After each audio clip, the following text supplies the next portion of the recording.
Hello, नमस्कार दोस्तों। Good morning. हमारे जीके गुरु टिक्स चैनल में आपका स्वागत है। आज हम आपके लिए बहुत ही महत्वपूर्ण टॉपिक है चतुश्रेणी कर्मचारी परीक्षा के लिए, जो राजस्थान की अब तक की सबसे बड़ी भर्ती परीक्षा है। चतुश्रेणी कर्मचारी 4th ग्रेड, जिसमें विज्ञान है, जिसका टॉपिक दे रखा है प्रकाश का परावर्तन एवं नियम। परावर्श के परावर्तन एवं नियम महत्वपूर्ण टॉपिक है दोस्तों। इस टॉपिक से आपको क्वेश्चन जरूर मिलेगा दोस्तों। तो राजस्थान की अब तक की जितनी परीक्षाएं हुई हैं उनमें पूछे गए टॉप PYQs लेके आए हैं। हुबहू आपकी परीक्षा में ऐसे ही प्रश्न छपेंगे दोस्तों। प्लीज़ हमारी वीडियो को एंड तक देखें और वीडियो को लाइक जरूर करें। आपके लिए हुबहू छपने वाले प्रश्न लेके आए हैं।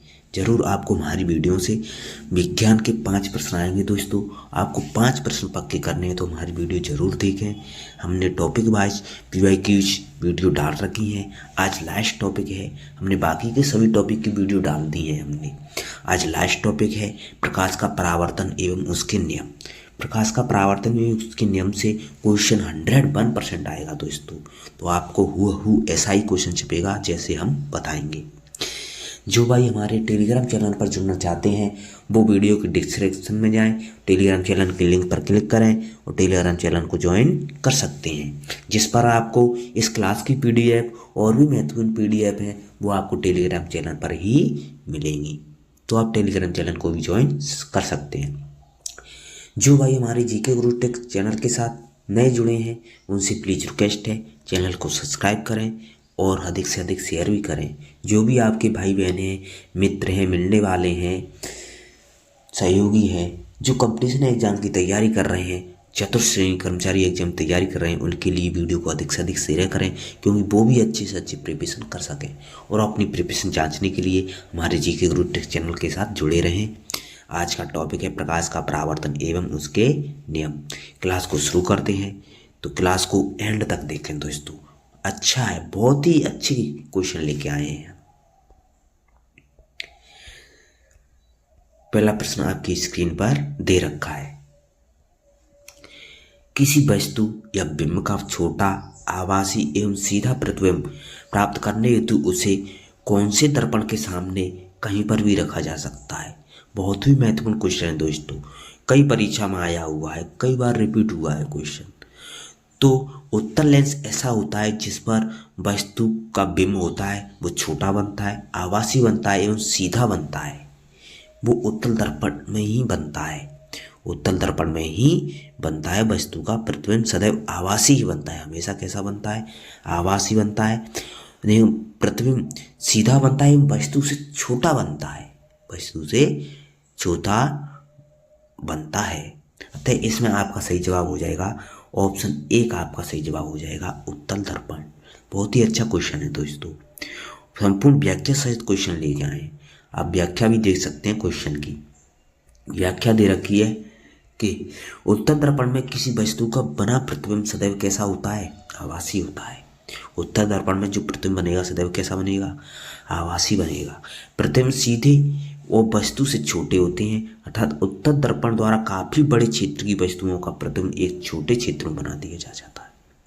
उत्तल दर्पण का दृष्टि क्षेत्र अधिक होता है, जिससे वाहन चालक इस प्रकार के दर्पण के काफी बड़े क्षेत्र को देख पाता है। इसलिए इसे ट्रक चालकों और मोटर कारों में चालक के बगल में जो दर्पण लगाया जाता है वो कौन सा होता है? उत्तल दर्पण ही होता है, पीछे का दृश्य देखने के लिए।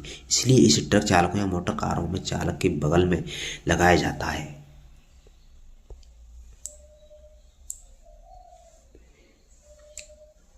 सड़क में लगे परावर्तक लैंपों में उत्तल दर्पण का ही प्रयोग किया जाता है। अगला सवाल है आपका, हीरे की चमक का कारण है। बहुत ही अच्छा क्वेश्चन है दोस्तों। हीरे की चमक का कारण होता है पूर्ण आंतरिक प्रकाश का परावर्तन। पूर्ण आंतरिक परावर्तन। तो प्रकाश का पूर्ण आंतरिक परावर्तन, संपूर्ण आंतरिक परावर्तन, ऑप्शन 1 आपका सही जवाब हो जाएगा। व्यतिकरण नहीं होता है, ध्रुवण नहीं होता है, अपवर्तन नहीं होता है, पूर्ण आंतरिक परावर्तन होता है। हीरा पूर्ण आंतरिक परावर्तन के कारण ही चमकता है। ऑप्शन 1 आपका सही जवाब हो जाएगा। पूर्ण आंतरिक परावर्तन होता है टोटल इंटरनल रिफ्लेक्शन। जब प्रकाश सघन माध्यम से विरल माध्यम में जाता है तो प्रकाश किरण अभिलंब से दूर हटती है। अभिलंब से कहाँ हटती है? दूर हटती है। आपतन कोण का मान क्रांतिक कोण से अधिक होता है तो पूर्ण आंतरिक परावर्तन होता है। प्रकाश की किरण उसी माध्यम से वापस लौट जाती है। दैनिक जीवन में पूर्ण आंतरिक परावर्तन के निम्न उदाहरण है। पूर्ण आंतरिक परावर्तन के निम्न उदाहरण दे रखे हैं दोस्तों नीचे। हीरे का अत्यधिक चमकना पूर्ण आंतरिक परावर्तन का उदाहरण है। रेगिस्तान की मरीचिका बनना या पानी होने का भ्रम होना तो क्या है? पूर्ण आंतरिक परावर्तन का कारण है। कांच में पड़ी दरारों का चमकना पूर्ण आंतरिक परावर्तन के कारण चमकती है। जल में पड़ी परख नली का चमकना ही क्या है? पूर्ण आंतरिक परावर्तन है। महत्वपूर्ण उदाहरण है दोस्तों ये। जिन भाइयों ने अभी तक हमारे जीके गुरु टेक्स्ट चैनल को सब्सक्राइब नहीं किया है उनसे प्लीज भी चैनल को सब्सक्राइब करें और वीडियो को लाइक जरूर करें दोस्तों। अगला सवाल है आपका, पानी की टंकी ऊपर से देखने पर कम गहराई दिखाई देती है। तो पानी की टंकी ऊपर से नीचे देखते हैं तो कम गहराई में दिखाई देती है, वो प्रकाश के अपवर्तन के कारण दिखाई देती है। तो पानी की टंकी पूर्ण रूप ऊपर से देखने पर कम गहराई दिखाई देती है, वो क्या है? अपवर्तन का कारण है। अपवर्तन के कारण ही पानी के गिलास में डला हुआ सिक्का भी ऊपर उठा हुआ दिखाई देता है, उभरा हुआ दिखाई देता है, वो ही अपवर्तन के कारण दिखाई देता है। ऑप्शन 4 आपका सही जवाब हो जाएगा। ऑप्शन 4 आपका सही जवाब हो जाएगा। आभासी गहराई निकालने का सूत्र होता है, वास्तविक गहराई होती है, उसमें अपवर्तन का क्या देते हैं? भाग दे देते हैं, तो अपना वास्तविक गहराई पता चल जाती है। अगला सवाल है आपका, मृग मरीचिका दिखाई देने का कारण है। अभी पढ़ा था दोस्तों। तो मृग मरीचिका, रेगिस्तान मृग मरीचिका दिखाई देती प्रकाश के पूर्ण आंतरिक परावर्तन के कारण दिखाई देती है। ऑप्शन 3 आपका सही जवाब हो जाएगा।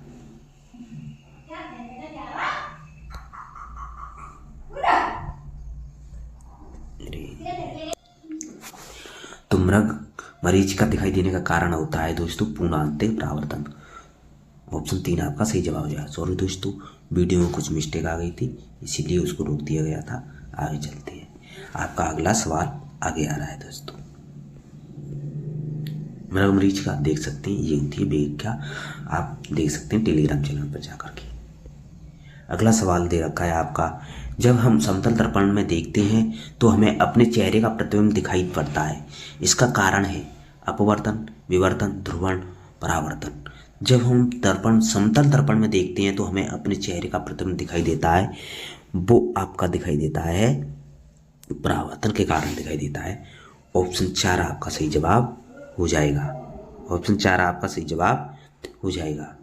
जब प्रकाश की किरण किसी चिकनी पृष्ठ से टकराकर वापस लौटती है तो उसी घटना को प्रकाश का परावर्तन कहते हैं। जब प्रकाश किरण किसी चिकनी पृष्ठ से टकराकर वापस लौटती है तो इस घटना को प्रकाश का परावर्तन कहते हैं। इस प्रकार के परावर्तन प्रकाश की किरणें किसी समतल चिकनी परावर्तक पृष्ठ पर समानांतर दिशा में आपतित होती हैं और परावर्तन के बाद भी परावर्तित किरणें समांतर बनी रहती हैं। समतल दर्पण प्रकाश का एक अच्छा परावर्तक होता है। समतल दर्पण प्रकाश का नियमित परावर्तन करता है। इसी कारण उस पर अपने चेहरे का प्रतिबिंब दिखाई देता है। परावर्तन के नियम समतल, वक्रीय और खुरदरे सभी पृष्ठों में समान होते हैं।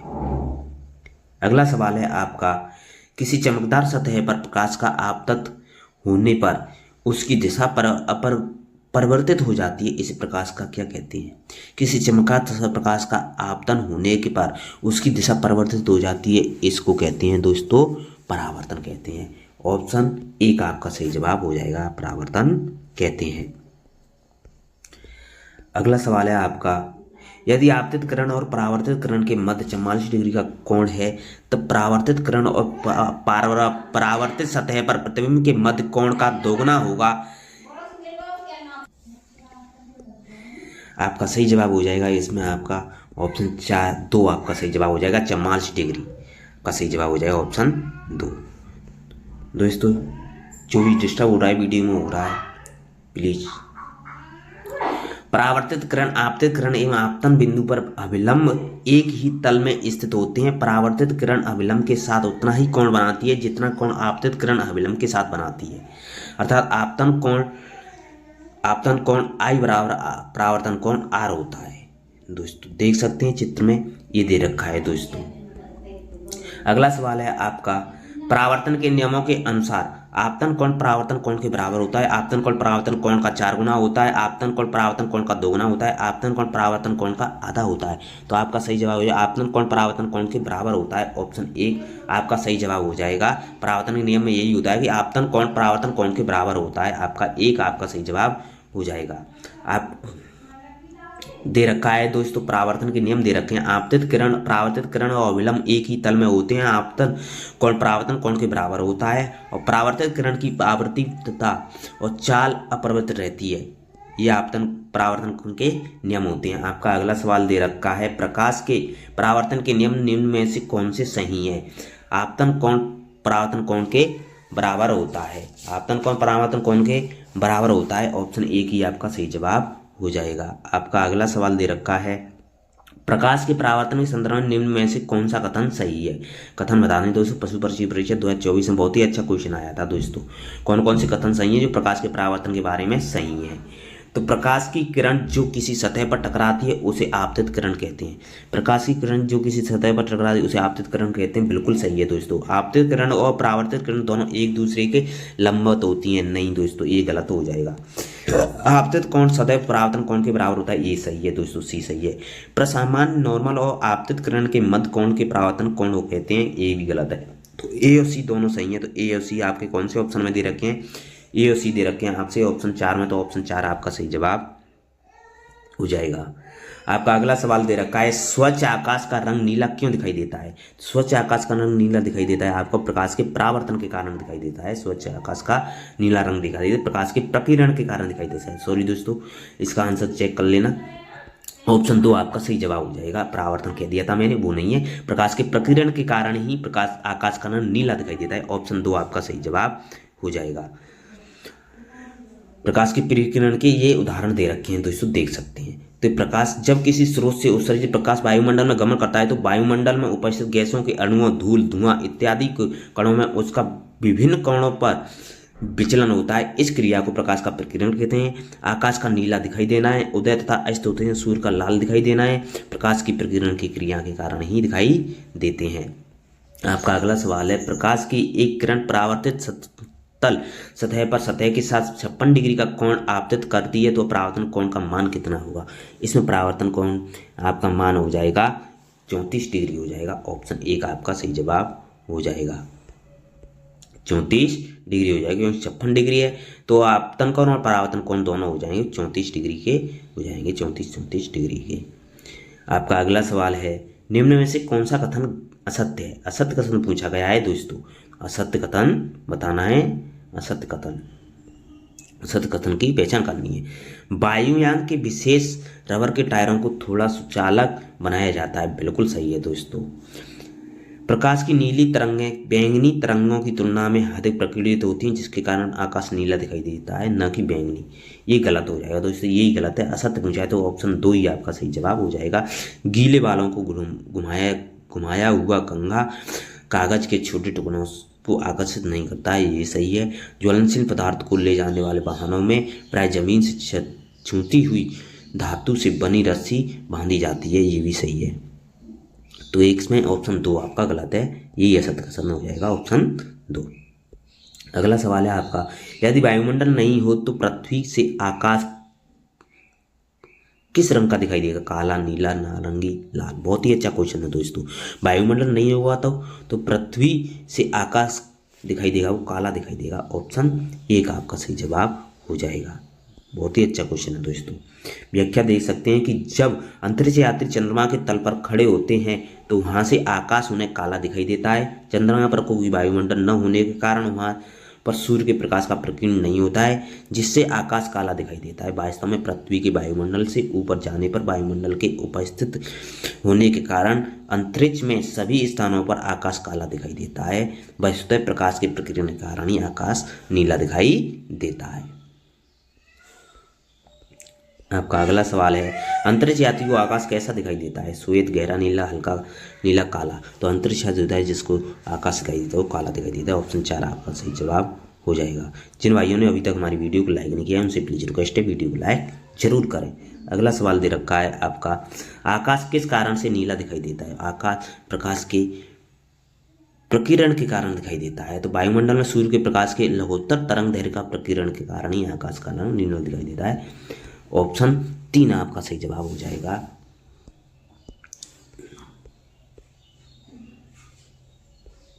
अगला सवाल है आपका, समुद्र में पानी के नीले होने का कारण है। तो समुद्र का पानी के नीला रंग होने का कारण यही है कि प्रकाश के प्रकीर्ण के कारण दिखाई देता है। प्रकाश के प्रकीर्ण के कारण नीला दिखाई देता है। ऑप्शन 2 आपका सही जवाब हो जाएगा। अगला सवाल है आपका, यदि कोई वस्तु प्रकाश को परावर्तित नहीं करती है तो उसका रंग होगा। यदि कोई वस्तु प्रकाश को परावर्तित नहीं करती है तो उसका रंग कैसा हो जाएगा दोस्तों? काला हो जाएगा, क्योंकि वो अवशोषित कर लेती है। तो आपका सही जवाब हो जाएगा ऑप्शन 4 आपका सही जवाब हो जाएगा। जिन भाइयों ने अभी तक हमारी वीडियो को लाइक नहीं किया उनसे प्लीज रिक्वेस्ट है वीडियो को लाइक करें। जब सूरज का प्रकाश किसी चीज पर पड़ता है तो कुछ प्रकाश तो परावर्तित हो जाता है और कुछ वस्तु द्वारा अवशोषित कर लिया जाता है। अगर कोई किसी चीज ऐसी हो जो प्रकाश को पूरी तरह अवशोषित कर लेती है, वो काली दिखाई देती है, काली दिखाई देने लगती है। जबकि अनेक ठोस एवं चमकीली चीजें प्रकाश को परावर्तित कर देती हैं। विज्ञान के अनुसार काला रंग वास्तव में कोई रंग नहीं है, बल्कि जो चीज सूर्य के प्रकाश से पूर्ण अवशोषित कर ले वही काली दिखाई देती है।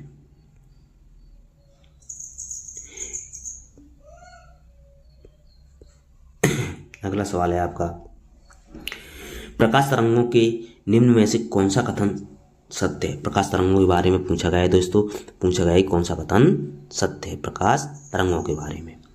तो लाल रंग की तरंग दैर्घ्य सर्वाधिक होती है, बिल्कुल सही है दोस्तों। लाल रंग की तरंग दैर्घ्य होती है सर्वाधिक होती है। ऑप्शन 1 आपका सही जवाब हो जाएगा। बैंगनी रंग की तरंग दैर्घ्य सर्वाधिक नहीं होती, न्यूनतम होती है, ये गलत हो जाएगा। बैंगनी रंग का वेग लाल रंग से अधिक होता है, कम होता है, ये भी गलत हो जाएगा। बैंगनी रंग की आवृत्ति से अधिक होती है, नहीं, बैंगनी रंग की आवृत्ति अधिक होती है। तो ऑप्शन 1 आपका सही जवाब हो जाएगा। देख सकते हैं व्याख्या कि प्रकाश का रंग आवृत्ति से संबंधित होता है। बैंगनी में उच्चतम आवृत्ति, सर्वाधिक विचलन और प्रकाश के दृश्यमान रंगों की सबसे छोटी तरंग दैर्घ्य होती है। लाल की सबसे कम आवृत्ति और प्रकाश के दृश्यमान रंगों की सबसे लंबी तरंग दैर्घ्य होती है। सोडा लाइम कांच का अपवर्तनांक लगभग 1.5 है, जिसका अर्थ है कि कांच में प्रकाश की चाल निर्वात में प्रकाश की चाल की अपेक्षा 1.5 गुना 1.5 गुना कम होती है। आपका अगला सवाल है, किस रंग के प्रकाश की चाल कांच में न्यूनतम होती है? तो किस रंग के प्रकाश की चाल होती है? बैंगनी रंग की प्रकाश की चाल कांच में न्यूनतम होती है। ऑप्शन 2 आपका सही जवाब हो जाएगा। आपका अगला सवाल है, किस रंग के प्रकाश का तरंग दैर्घ्य अधिक होता है? तो लाल रंग के प्रकाश का तरंग दैर्घ्य अधिक होता है, बैंगनी का न्यूनतम होता है। ऑप्शन 1 आपका सही जवाब हो जाएगा। जिन भाइयों ने अभी तक हमारी वीडियो को लाइक नहीं किया है उनसे प्लीज रिक्वेस्ट है वीडियो को लाइक जरूर करें। अगला सवाल दे रखा है, इंद्रधनुष में होता है, इंद्रधनुष में होता है, गलत कथन का चयन करना है दोस्तों। पृथ्वी की ओर उसके सबसे अंदर के रंग के रूप में बैंगनी प्रकाश दिखाई देता है, गलत कथन का चयन करना है दोस्तों। ये तो सही है दोस्तों, पृथ्वी की ओर इसका वक्रता झुकाव होता है, ये भी सही है। आकाश की ओर इसके सबसे बाह्य रंग के रूप में लाल प्रकाश होता है, ये भी सही है। पृथ्वी की ओर इसके सबसे अंदर के रंग के रूप में लाल रंग दिखाई देता है, यही गलत हो जाएगा। ऑप्शन 4 आपका सही जवाब हो जाए। इसमें पूछा गया है ऑप्शन 4 गलत पूछा है, तो गलत ऑप्शन 4 हो जाएगा आपका सही जवाब। आमतौर पर इंद्रधनुष में लाल रंग सबसे बाहर और बैंगनी रंग सबसे भीतर होता है, पर जल में विकिरणों का 2 बार परावर्तन हो तो ऐसा इंद्रधनुष भी बनना संभव है, जिसमें वक्र का बाहरी वर्ण बैंगनी हरे और भीतरी लाल होता है। द्वितीयक इंद्रधनुष कहते हैं इसे। आपका अगला सवाल है, इंद्रधनुष में रंगों का सही क्रम होता है? तो इंद्रधनुष में रंगों का सही क्रम होता है, विबग्योर होता है। विब GYOR, ये होता है विबग्योर। विबग्योर के अनुसार ही इंद्रधनुष में रंग क्रम से होते हैं। विबग्योर, या ऐसे कर लो हिंदी में, बैनी आहा पीनाला, बैनी आहा पीनाला ऐसे भी कर सकते हैं। बैंगनी होता है, जामुनी होता है, नीला, हरा, पीला, नारंगी, लाल, लाल सबसे एंड में होता है। ये देख सकते हैं, ऐसे होता है विबग्योर। 7 रंग होते हैं, 7 रंग विबग्योर के अनुसार चलते हैं। बेनी, आहा, पीनाला। इसमें आपका सही जवाब होगा नीला, हरा, पीला। ऑप्शन 4 आपका सही जवाब हो जाएगा। देख सकते हैं, प्रकाश का वर्ण विक्षेपण जब श्वेत अथवा अन्य मिश्रित प्रकाश किसी प्रिज्म से गुजरता है तो वह अपने घटक रंगों में विभाजित हो जाता है। इस घटना को वर्ण विक्षेपण कहते हैं। श्वेत प्रकाश सूर्य के प्रकाश से 7 रंग होते हैं, अतः निर्गत प्रकाश को दिखाई दे जाए या पर्दे पर लिया जाए तो इन रंगों की रूपरेखा प्राप्त होती है, जिसे वर्णक्रम कहते हैं, स्पेक्ट्रम कहते हैं। सूर्य के प्रकाश में 7 रंगों का समायोजन होता है, वो होता है विबग्योर होता है। विबग्योर होता है वो वायलेट होता है, वायलेट में बैंगनी होता है, इंडिगो जामुनी होता है, ब्लू नीला होता है, जी ग्रीन होता है, वाई येलो होता है, पीला होता है, ऑरेंज नारंगी होता है, रेड लाल होता है। ये होता है विबग्योर। बेनी, आहा, पीनाला, ऐसी कहानी। बेंजानी, आहा, पीनाला, बेनी, आहा, पीनाला ऐसे भी कर सकते हैं। ये होता है प्रकाश का इंद्रधनुष। इस प्रकार बनता है, ये इंद्रधनुष बनता है। इन रंगों को ही मिला करके इंद्रधनुष बनता है। ये रंग है इसके। जो प्राथमिक रंग होते हैं, नीला, हरा और लाल रंगों को प्राथमिक रंग कहा जाता है। पीला, मजेंटा, पीकॉक और ब्लू आदि को द्वितीय रंग कहा जाता है। प्राथमिक रंग पूछा जाता है दोस्तों, तो प्राथमिक रंग होते हैं नीले, हरे और लाल होते हैं। नीले, हरे, लाल कौन कौन से रंग होते हैं? नीले, हरे, लाल होते हैं, वो प्राथमिक रंग होते हैं। और द्वितीय रंग होते हैं वो आपके पीला, मजेंटा, पीकॉक और ब्लू होते हैं, द्वितीय रंग में आते हैं। ये होते हैं आपके रंग।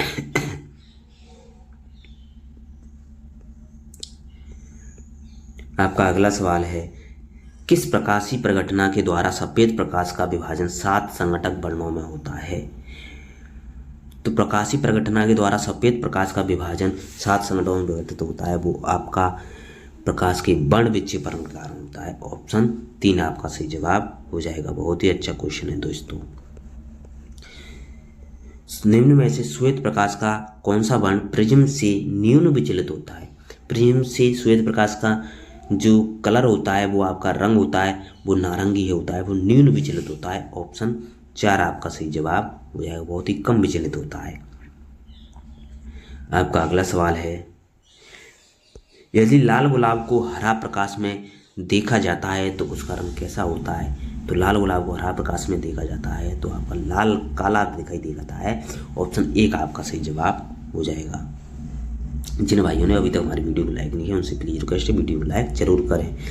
जो वस्तु किसी सभी रंगों को अवशोषित कर लेती है और किसी भी रंग को परावर्तित नहीं करती है वो काली दिखाई देती है। इसलिए जब लाल गुलाब को हरे शीशे या प्रकाश के माध्यम से देखा जाता है तो वह काला दिखाई पड़ता है, क्योंकि इसमें परावर्तित करने के लिए लाल रंग नहीं मिलता और हरे रंग को अवशोषित कर लेती है। यही होता है आपका।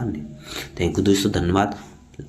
आशा करता हूँ आपको वीडियो बहुत ही पसंद आई होगी। लाइक करें और अधिक से अधिक शेयर भी करें। जो भी भाई बहनें आपके लिए तो कंपटीशन एग्जाम तैयारी कर रहे हैं, आपके लिए बहुत ही महत्वपूर्ण क्लास हैं दोस्तों। ये हमने साइंस के जितने भी टॉपिक थे उनकी टॉप PYQs करा दी हैं दोस्तों। साइंस की 4th ग्रेड में चतुर्थ श्रेणी कर्मचारी बहुत अच्छी वैकेंसी है दोस्तों, बहुत बड़ी भर्ती है दोस्तों।